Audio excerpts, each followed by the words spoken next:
Now around here, we don't eat dessert every day. I like dessert, but I just don't require it all the time. Anyway, but we still do get a craving for something sweet once in a while. And recently for me, I've really been craving something chocolatey, right? So what I've decided to make for today is a traditional mousse au chocolat, or chocolate mousse.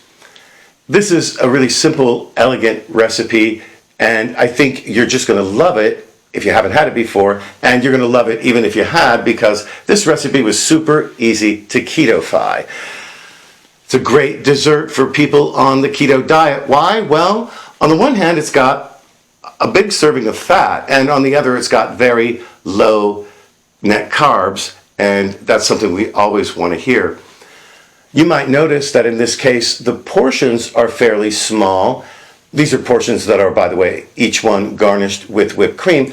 They're fairly small, and you know I like a big portion. The reason is, in this case, because the dessert is just so rich. I mean, it's made with egg yolks and butter and chocolate, so what do you expect, right? Anyway, you're gonna like this.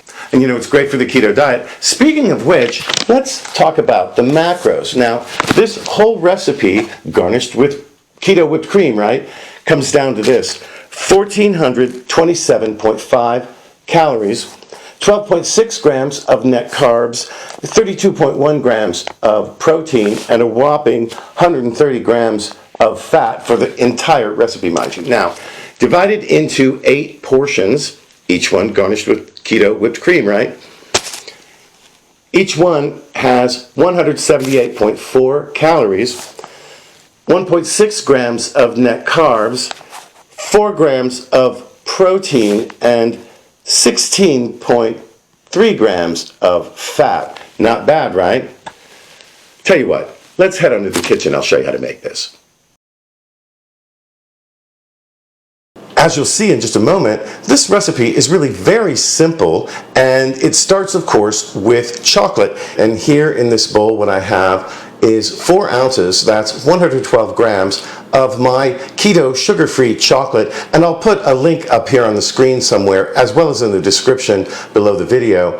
You could use whatever kind of sugar-free chocolate you like, of course. But here what I've done is I put it through the shredder of my food processor and made these really great, very small pieces. These are going to melt really smoothly and more quickly than if the pieces were a little bigger. Anyway, to this, I'm going to add 60 grams, that's 4 tablespoons of room temperature unsalted butter. Let's get all that in there.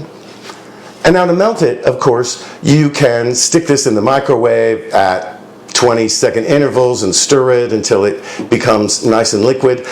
I always burn my chocolate when I do that. So here what I'm going to do, and this is much easier, even though it takes a little longer, I'm going to use my double boiler. And to make one, you don't need to go buy any special equipment. What I did was I just put a couple of inches, well, this is probably about 1 inch of water in the bottom of this saucepan. I brought it to a boil, and I'm just going to use the heat from that to melt the chocolate and the butter by simply sitting the bowl on top of it. You don't want the water to touch the bowl, however.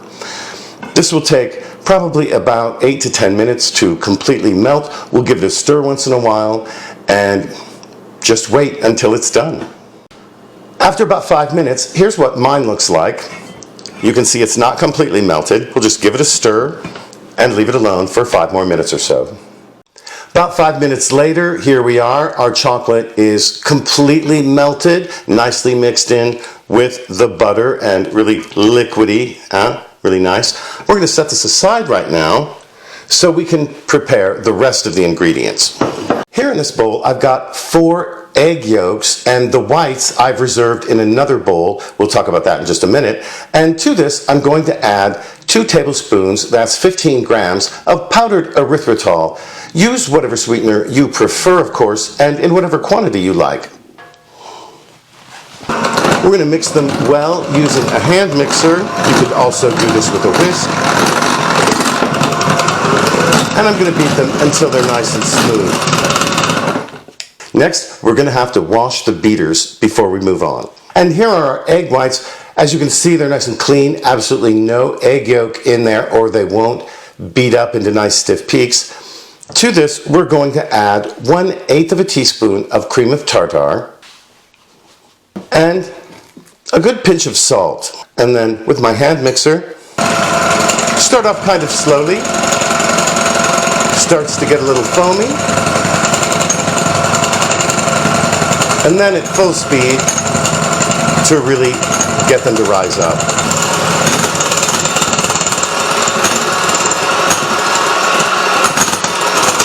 And we'll just keep beating them until they begin to really hold their shape. When you lift the mixer out, I'll show you that in just a second. Let's see if that's pretty much it right there. Not quite, that's still a little soft. We're going to go just a little further here. We don't want to beat them dry, but we want nice stiff peaks.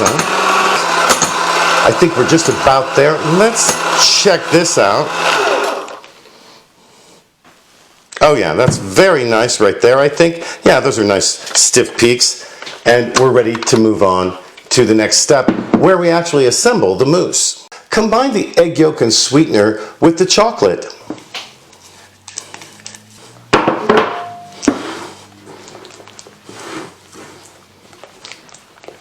No need for the hand mixer here.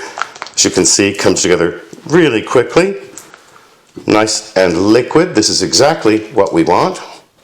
Now here, what I'm going to do is add in about 1/4 of the egg whites to the chocolate mixture, and we're just going to combine it to lighten this up before we fold it in to the egg whites. Here I'm adding in about 1/3 of the chocolate mixture to the egg whites, and we're going to fold this in gently. I'm going to be careful not to deflate the egg whites any more than we have to incorporate this. Take your time.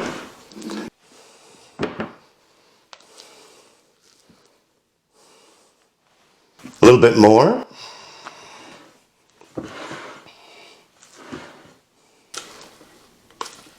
And the last of it here. See, this is really very simple. You just have to take your time and be fairly gentle with it. Et voila.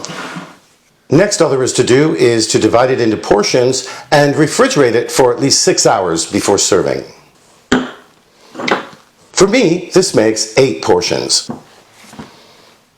Hey, listen, before you go, don't forget to like, share, comment, and especially subscribe to my channel. Helps my channel grow, and it helps you find my videos, especially if you click on that notifications bell. Thanks so much for joining us here today at Tim Talks Cooking, huh? We'll catch you next time.